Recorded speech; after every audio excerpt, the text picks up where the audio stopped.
Mula Enero hanggang Hulyo, sumampa na sa 11 ang bilang ng mga kumpirmadong tinamaan ng measles rubella o tigdas sa tigdasangin sa probinsya ng Pangasinan. Pero nakakabahala, 81 ang bilang ng mga suspected cases sa probinsya.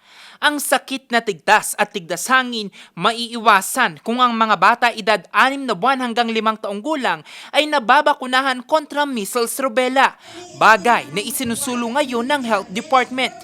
Katunayan, target na mabakunahan ang 75% na bilang ng mga bata sa Pangasinan o katumbas ng 62,585 na mga bata simula buwan ng Agosto. Sa Pilipinas po, hindi po siya nabago na bakuna po. Ito po iniin po niya na provide an immunity against 14 vaccine preventable diseases. Ang hakbang na ito para sa kalusugan ng mga kabataang Pangasinense, suportado ng binalonan LGU. The vaccines provided by the DOH are safe, effective, and absolutely free.